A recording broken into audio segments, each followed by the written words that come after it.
पत्रमा हामीले श्री गणेशलाई नमस्कार टक्राउँदै माता सरस्वती विद्याकी अधिष्ठात्री देवी सरस्वतीका दिव्य अनन्त कोटिमा श्री चरणमा नमन टक्राउँदै आजको कथालाई शुभारम्भ गर्नेछौँ, जसमा षष्ठौं अध्यायको कथामा शिव महापुराण अन्तर्गतमा श्रवण विधिको वर्णन विषयमा कथा आइराखेको छ। यहाँहरू सबैले एकचित्त भइकन कथालाई श्रवण गर्नुहोला।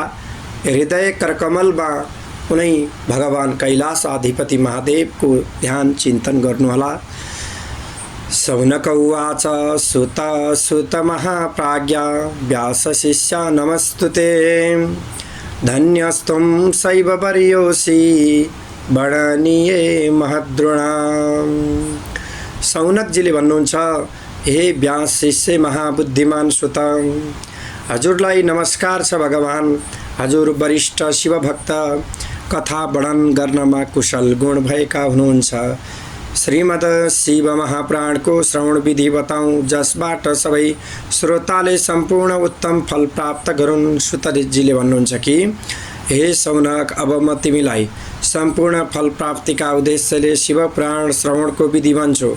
दैवज्ञलाई अर्थात् बोलाएर सबैजनाले सन्तोष गराउँदै निर्विघ्नपूर्वक सम्पन्न गर्नका लागि शुद्ध मुहूर्त निकाल्नु पर्दछ र यसै गरिकन शिव पुराण कथा हुँदैछ। कल्याण चाहने शिवभक्तहरूले सबै आउन् भनेर यो शुभ समाचार सबै ठाउँमा पठाउनु पर्दछ। हरि कथा र शिव कीर्तनदेखि अर्थात् वञ्चित भएका स्त्री र शूद्रहरूले पनि जसरी थाहा पाउन सक्दछन्, उनीहरूलाई उसरी नै थाहा दिनुपर्दछ। ठाउँ ठाउँमा भएका कीर्तन श्रवण गर्न उत्सुक शिवभक्तहरूलाई आदरपूर्वक ल्याउनका लागि व्यवस्था गर्नुपर्दछ। यहाँ सज्जनहरूको भेला महाउत्सव जस्तै हुन्छ। शिव पुराणको पारायण पनि महाअद्भुत हुन्छ। श्रीमद् शिव पुराणको आदरपूर्वक रसपान गर्नका लागि कृपया तपाईहरू प्रेमपूर्वक तयार भएर आउनुहोस्। कामको व्यस्तताले सधैँ रहने फुर्सद भएन भने प्रेमपूर्वक एक दिन मात्रै आएर एक क्षण भए पनि बस्नु पर्दछ। यसरी विनम्रतासँग उनीहरूलाई खुसीले बोलाउनु पर्दछ र आएकाहरूलाई सबै प्रकारले आदर गर्नु पर्दछ। शिवालयमा, तीर्थमा, वनमा वा घरैमा भए पनि शिव पुराण श्रवण गर्ने ठाउँ उत्तम बनाउनु पर्दछ। भूमि लिपपोत गरेर, धातुले सजाएर, रङ्गीबिरङ्गी पारेर दिव्य महोत्सव जस्तै सुन्दर बनाउनु पर्दछ।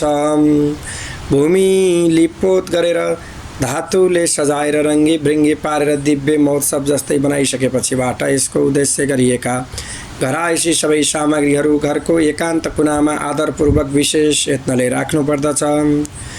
केराका थामहरूले सजाएर अग्लो मण्डप बनाउनु पर्दछ र फलफुल सहित उचित रूपले त्यहाँ सजाउनु पर्दछ। चारै दिशामा ध्वजा पताका तोरणहरूले सजाउनु पर्दछ र ती सबै कार्यहरू आनन्द लाग्ने गरिकन भक्तिपूर्वक गर्नुपर्दछ। परमात्मा शङ्करको आसन बनाएपछि भक्तलाई पनि दिव्य आसनमा सुख सुविधासँग बसाउनु पर्दछ।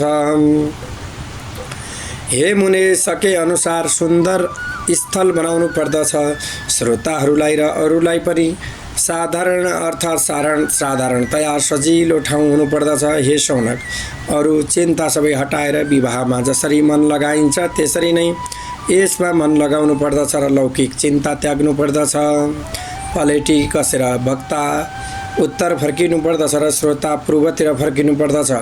यसमा कुनै विरोध छैन। अथवा पूज्य र पूजक मध्ये पूर्व दिशा एकजना अथवा वक्ताका सम्मुख श्रोता हुनु पर्दछ भनिएको छ। ओम नमः शिवाय। जय बोलो श्री शङ्कर भगवानको जय होस्। शिव महापुराणको जय होस्। पुराण भन्ने दुईजा अब व्यासका आसनमा बस्दछन्। प्रसङ्ग नसकिकन कसैलाई नमस्कार गर्नु हुँदैन। बालक, युवा, वृद्ध, दरिद्र अथवा दुर्बल नै भए पनि पुराण जान्ने व्यक्ति सधैँ कल्याण चाहनेहरूको वन्दनीय र पूजनीय हुन्छ। पुराण भन्न जान्ने पण्डितका विषयमा कहिल्यै पनि निज बुद्धि गर्नु हुँदैन। उसका मुखबाट निस्केको वाणी मानिसहरूका लागि कामधेनु समान हुन्छ। जन्मबाट र गुणबाट गुरुहरू धेरै होलान्, तर उनीमध्ये पुराणका ज्ञाता विशेष मानिन्छन्। करोडौँ जुनीमा दुःख पापहरूलाई जसले परामुक्ति दिन्छन् ती भन्दा ठुलो गुरु को होला। पुराण जान्ने पवित्र कुशल शान्त र ईर्ष्यालु अर्थात् ईर्ष्यालाई पनि जितेको सज्जन दयालु सिपालु वक्ताले यो पवित्र कथा भन्नुपर्दछ। सूर्योदयसँगै थालनी गरेर 3:30 प्रहर सकिने बेलासम्म विद्वान वक्ताले शिव पुराणको कथा भन्नुपर्दछ। धूर्त दुष्ट व्यवहारका र अर्कालाई जित्न खोज्ने जो छन् त्यस्ता कुटिल चरित्रका मानिसका सामु कथा भन्नु हुँदैन। दुर्जनहरूले भरिएका ठाउँमा डाकाहरू बसेका ठाउँमा र धूर्तका घरमा पनि यो कथा भन्नु हुँदैन।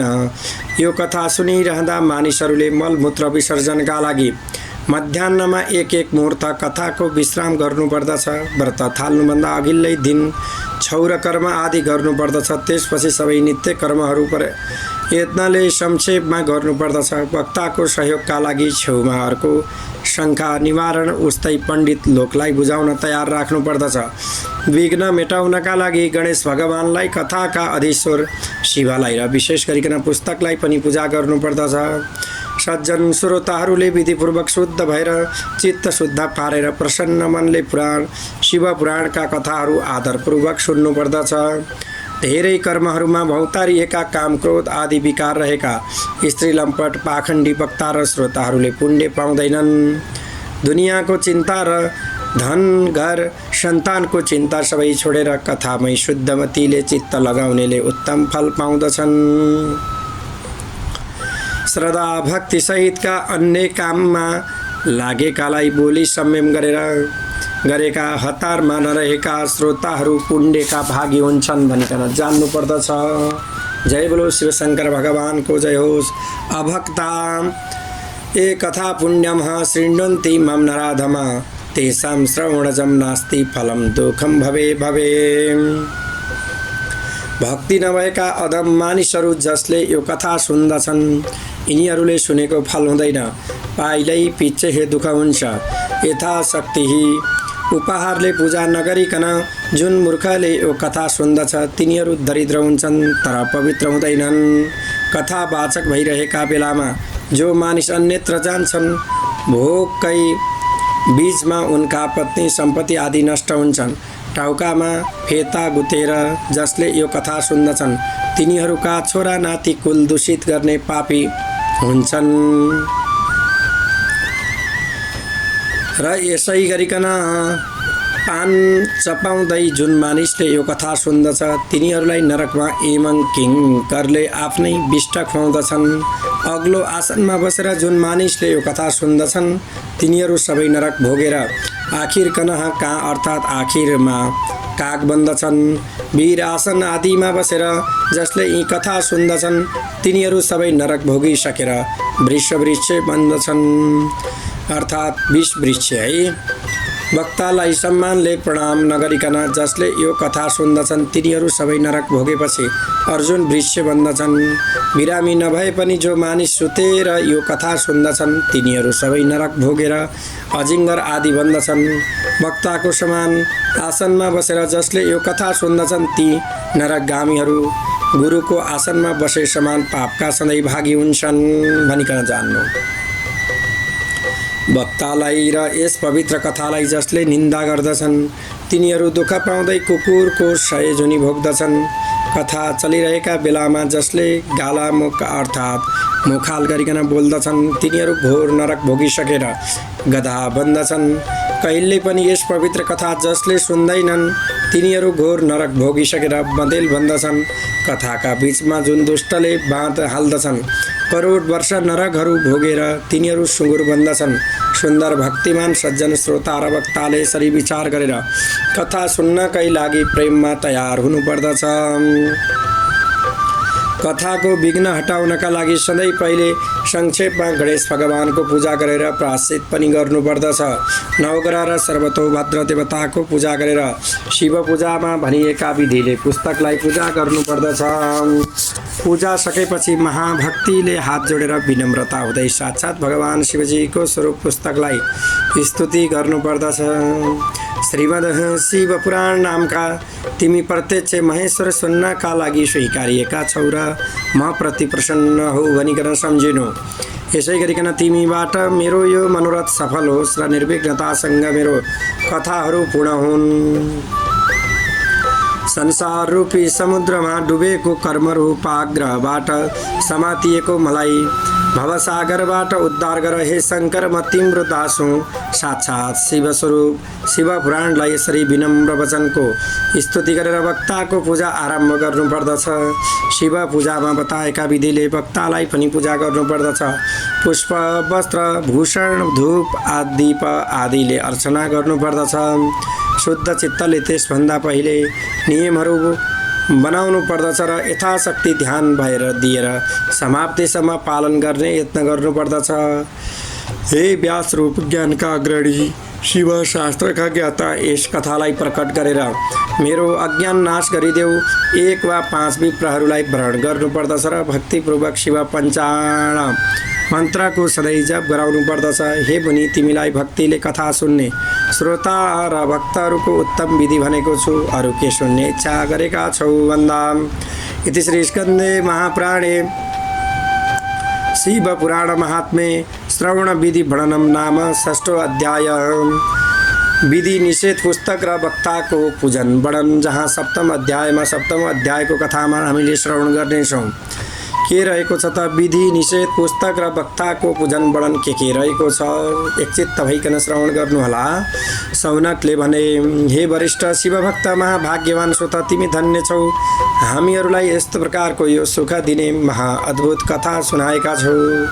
हे मुनि, दया गरेर व्रतालु मानिसले शिव पुराण श्रवणको नियम लोकको हितका लागि भन।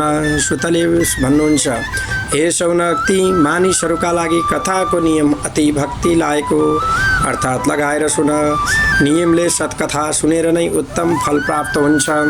पुंसां दीक्षाविहीनानां नाधिकार कथा श्रवे श्रोतो कामैरतो वक्तु द्वेषाग्राप्य च तै मुने। हे मुने, दीक्षा नलिएका मानिसहरूलाई कथा सुन्ने अधिकार हुँदैन। सुन्ने इच्छा गर्ने तिनीहरूले वक्ताबाट दीक्षा लिनुपर्दछ।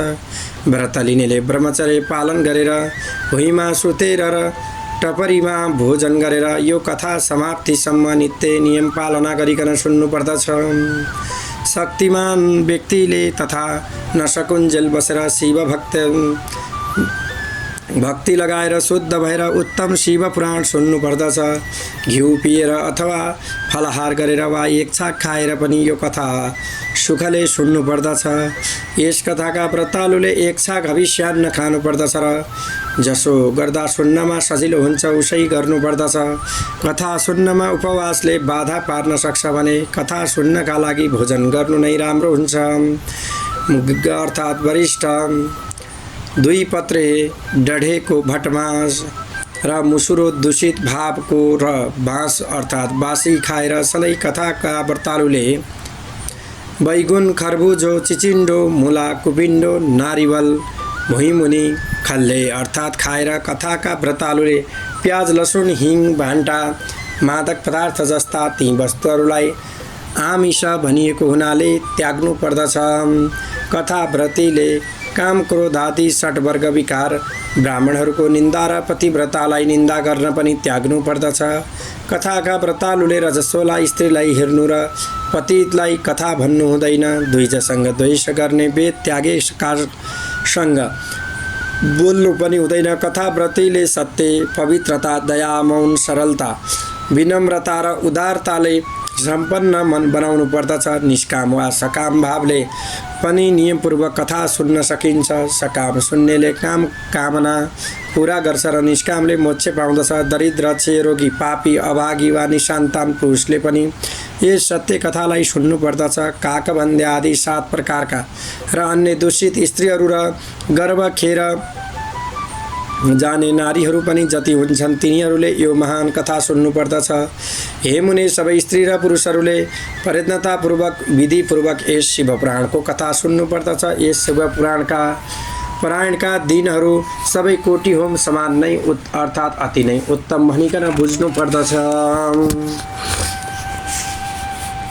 र यस्ता विधिले थोरै वस्तुहरू मात्रै दिएको भए पनि वरिष्ठ दिनहरूमा त्यसको अक्षय फल प्राप्त हुन्छ। यस प्रकारका व्रत विधि गरेर यो पवित्र कथा सुन्नु पर्दछ। त्यसपछि धनवानले धेरै आनन्दका साथमा उद्यापन पनि गर्नुपर्दछ। यसको उद्यापनको विधि चतुर्दशीको जस्तै मानिन्छ र तोकिएको फल पाउन इच्छुक अर्थात् धनीहरूले उसरी नै गर्नुपर्दछ। निर्धन भक्तहरूमा प्रायःजसो उद्यापन आवश्यक हुँदैन। उनीहरू श्रवणले नै पवित्र भएका निष्काम शिव भक्त मानिएका हुन्छन्। शिव पुराणको यस्तो प्रकारको पारायण यज्ञ महोत्सव समाप्तिमा श्रोताहरूले भक्तिपूर्वक प्रयत्नताले पूजा गर्नुपर्दछ। हे मुनि, शिवको पूजा जस्तै राम्रोसँग पहिले पुस्तकको पूजा गरेर त्यसपछि वक्ताको पूजा गर्नुपर्दछ। पुस्तकलाई ढाक्ने नयाँ र उत्तम वस्त्रको झोलामा राखेर बलिया धागाले बाँधेर पूजा गर्नुपर्दछ। पुराणका लागि जसले नयाँ कपडा धागो आदि प्रदान गर्दछ ती भोगीहरू पाइलै पछि ज्ञान सम्पन्न हुन्छन्।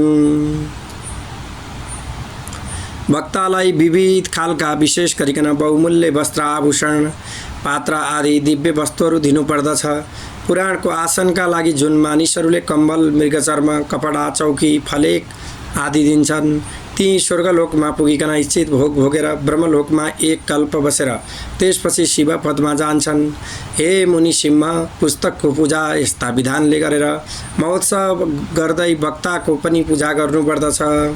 सहयोगीका रूपमा राखिएका पण्डितहरूको पनि उचित पूजा गरेर उसै अनुसार अलि थोरै धन आदिले सम्मान गर्नुपर्दछ। आइपुगेका विप्रहरूलाई अन्न धन आदि दिनुपर्छ र बाजा गाजा गीत आदिले महोत्सव गर्नुपर्दछ। हे मुनि, श्रोता यदि विरक्त हुन् भने भोलिपल्ट शिवले रामचन्द्रका लागि भनेको गीता पाठ गर्नुपर्दछ। श्रोता गृहस्थ हुन् भने बुद्धिमानले शुद्ध हविद्वारा त्यस कर्मको शान्तिका लागि होम गर्नुपर्दछ। हे मुनि, रुद्र संहिताका प्रत्येक श्लोकले वा यो पुराण गायत्रीमय भएको हुनाले त्यही मन्त्रले होम गर्नुपर्दछ। अथवा शिव पञ्चाक्षरी मूल मन्त्रले होम गर्ने नसके बुद्धिमानले होमको भाग हवि दुईजलाई दान गर्नुपर्दछ। घटी बढी भएको दोष निवारणका लागि भनेर शिव नाम सहस्त्र पढ्नु र सुन्नु पर्दछ। त्यसैबाट सबै सफल हुन्छ। सफल हुनमा यसमा कुनै शङ्का छैन। यसभन्दा ठुलो वस्तु तिनै लोकमा अरू केही छैन। 11 अर्थात् जनासम्म ब्राह्मणलाई मह र खिरको भोजन गराउनु पर्दछ। व्रत पूर्ण सिद्ध होस् भनिकन उनीहरूलाई दक्षिणा पान दिनुपर्दछ। हे मुनि, सकिन्छ भने 3 पल जति सुनको सिंहासन बनाएर यस शिव पुराणका सुन्दर अक्षरले लेखिएको वा लेखाइएको बुद्धिमान मानिसले विधि र उपचारले पूजा गरे अर्थात् गराएर दक्षिणासहित वस्त्र आभूषण र सुगन्धका साथमा सुपूजित संयमित चित्त भएका विद्वान आचार्यलाई भगवान शिवजीको खुसीका लागि दिनुपर्दछ। हे शौनक, यस पुराणको त्यस दानका प्रभावले भगवान शिवजीको अनुग्रह पाएर भवबन्धनबाट मुक्ति प्राप्त हुन्छ। यस विधानले गरिएका श्रीमद् शिव पुराणको भोग र मुक्ति दिने सबै थरी फलहरू हुन्छन्। श्रीमद् शिव पुराणको सबै कामना पूरा गर्ने यो सबै महात्म्य तिमीहरूलाई भने अब के सुन्ने इच्छा गरेका छौ। शिवको महाप्रिय संसारी रोग निवारण गर्ने सुन्दर श्रीमद् शिव पुराणलाई पुराणहरूको तिलक मानिएको छ। जीवलोकमा जसले जन्म लिएका छन्, विश्वनाथलाई जसले सधैँ ध्यान गर्दछन्, वाणीले गुणगान गर्दछन् र दुवै कानले कथा सुन्दछन्, तिनीहरू संसार तर्दछन्। सबै गुणका विभेदहरूले सधैँ स्पर्श नगर्ने रूप भएका महिमाद्वारा संसारका भित्र र बाहिर, मनको भित्र र बाहिर, वाणी तथा मनको वृत्ति रूपले प्रकाशित हुने अनन्त आनन्द स्वरूप परम शिवको शरणमा पर्छु। जय बोलो साम्ब सदा शिवको जय होस्, उमा महेश्वर भगवानको जय होस्। इति श्री स्कन्दे महापुराणे सनत्कुमार संहितायां श्री शिव पुराण श्रवणवर्तीनां विधि निषेध पुस्तकः वक्तृ पूजन वर्णनम नाम 7मो अध्याय। जय बोलो शिव महापुराण को जय हो।